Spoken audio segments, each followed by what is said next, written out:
हे हाय। सो बहुत सारी बातें मेरी इस खोपड़पट्टी में बहुत घूमती रहती हैं। सोचा कि चलो इसी बात पे वीडियो बनाया जाए, क्योंकि आज की जनरेशन में ना कोई आपको सुनने वाला नहीं है, यहाँ पे आपको सिर्फ सुनाने वाला है।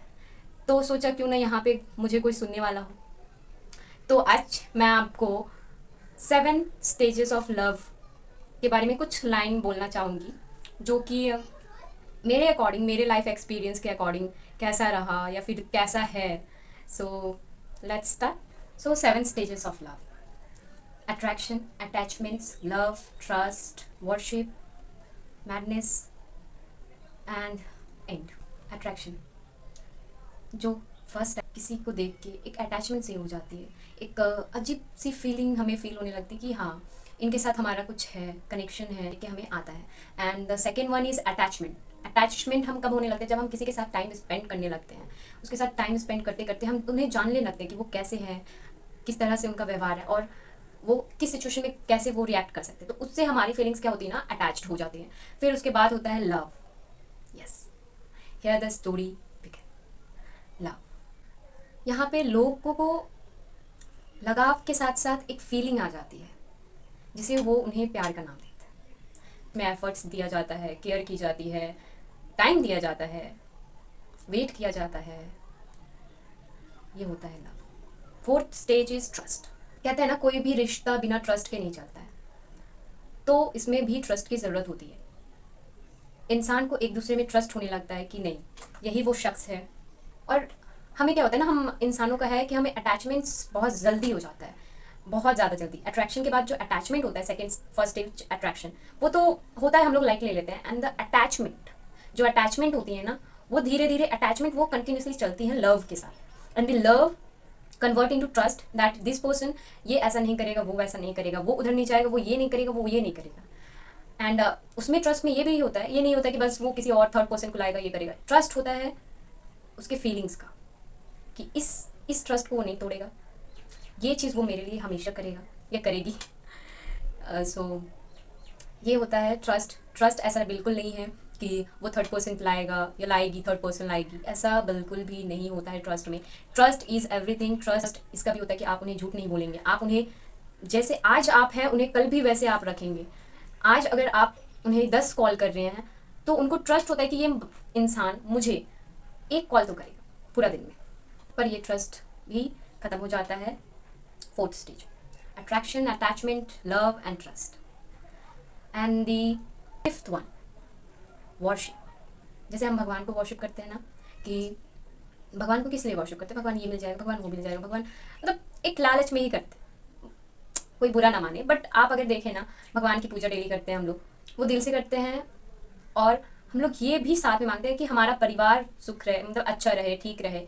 भगवान के मंदिर बोलते हैं ना, माथा टेकने जा रहे हैं, तो किस लिए? कुछ मांगने के लिए ही, है ना। सो वर्शिप में भी यहाँ पे एक पर्सन दूसरे पर्सन से मांगना स्टार्ट कर देता है। डीप मीनिंग है और समझना भी बहुत डीप। यहाँ पे लोग वर्शिप करने लगते हैं कि तुम ऐसे ही रहो, मैं तुमसे ये चाहती हूँ या चाहता हूँ। एंड इतना वर्शिप करने के बाद द सिक्स्थ स्टेज, मैडनेस। किसी को चाहने का पागलपन, किसी को खो देने का पागलपन, किसी के साथ ना रहने का पागलपन, है ना। तो हम क्या करते हैं ना, वर्शिप, कितना वर्शिप कर लेते हैं, वर्शिप करते हैं, बट उस वर्शिप का जो, अब तो सब भगवान नहीं है ना कि आपके मांगने पे दे दें, और वो वर्शिप करने पर भी वो आपका नहीं होता है या होती है, तो आप हो जाते हैं पागल।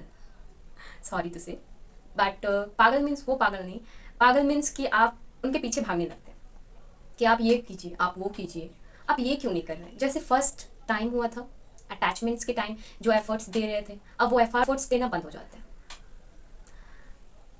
तो ये होती है मैडनेस, कि हम एक पर्सन से दूसरा पर्सन जो होता है, वो उसे मैडनेसली और कंटिन्यूसली, वो पहला इंसान नहीं करना चाहता है, बट ये सेकंड पर्सन उसको वो चीज़ करने पे बोले जा रहा है, बोले जा रहा है, बोले जा रहा है। इससे क्या होता है ना, जो सेकंड पर्सन होते हैं, जो फर्स्ट पर्सन के पीछे मैडनेस अपना दिखलाते हैं, लाइक आप ये करो, आप टाइम, आप कॉल क्यों नहीं कर रहे हैं, आप टेक्स्ट क्यों नहीं कर रहे हैं, आप इंपॉर्टेंस नहीं दे रहे हैं, आप मैसेज नहीं कर रहे हैं, आप वेट नहीं कर रहे हैं, आप कॉल नहीं कर रहे हैं, आप मीट नहीं कर रहे हैं।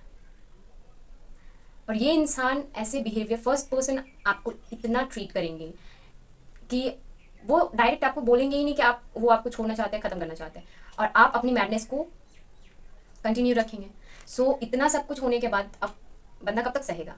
सो the seventh stage and the last stage, and, ख़त्म। यस, रिलेशनशिप यहाँ आके ख़त्म हो जाती है जब फर्स्ट पर्सन आपको, आपकी इस मैडनेस को, आप जो बोल रहे थे आप ये करो, आप वो करो, आपकी इस मैडनेस को वो एक मैडनेस ही देखेगा या देखेगी, and they want a break, and, ख़त्म। और कहते हैं ना कि एक इंसान नहीं रहना चाहता है अगर वो बोलता नहीं है।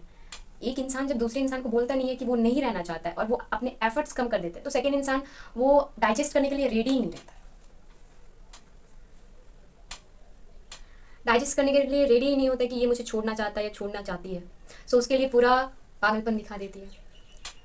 फर्स्ट, अट्रैक्शन दो तरफा होता है, अटैचमेंट दो तरफा होता है, लव दो तरफा होता है, ट्रस्ट दो तरफा होता है, वर्शिप एक तरफा होने लगता है, मैडनेस एक तरफा होने लगता है, एंड दो तरफा होने लगता है। जो वर्शिप एंड दी मैडनेस होता है, ये दो चीज़ें इंसान को आई थिंक नहीं करनी चाहिए। वर्शिप लाइक कि उनको ऐसी जगह पे बैठा देते हैं, भगवान के दर्जे पे बैठा देते हैं कि अब यही है। एंड द मैडनेस, जब हम इंसान से बहुत ज़्यादा अटैचमेंट्स रख लेते हैं और उनके चेंजेस होने का वेट करने लगते हैं, उनके एफर्ट्स करने का वेट करने लगते हैं, और फर्स्ट पर्सन रहना भी नहीं चाहता। So at the end first person second person से डायरेक्ट बोलता है that they want breakup, he और शी वांट ब्रेकअप। और अब दूसरा, अब कोई इंसान इतना क्लियरली बोल रहा है तो दूसरा इंसान क्यों रहेगा? तो यहीं पे 7 स्टेजेस ऑफ लव खत्म होता है। आज की जनरेशन में ना ये चीज़ें बहुत जल्दी होती जा रही है, बहुत जल्दी। और बात वही है ना कि कोई सुनना ही नहीं चाहता, सुनाना सब चाहते हैं। कोई सुनना नहीं जानता है, सुनाना सब जानते हैं। सो मेरी वीडियो अच्छी लगी हो तो सब्सक्राइब ज़रूर करना, एंड कमेंट ज़रूर करना कि मेरे कौन कौन से पॉइंट्स अच्छे लगे आपको, और कौन, yes, if I am wrong, अगर मैं कहीं पे रॉन्ग हूँ कि हाँ ये थॉट आपके गलत है मैम, या फिर गलत है ज्योति, आप ऐसे भी बोल सकते हैं, तो आई अग्री, मे बी मैं गलत हो सकती हूँ, because age is just a number for the experience. कोई 21 साल में एक्सपीरियंस कर लेता है, कोई 20 साल में एक्सपीरियंस कर लेता है, लाइफ के एक्सपीरियंस की बात कर रही हूँ मैं।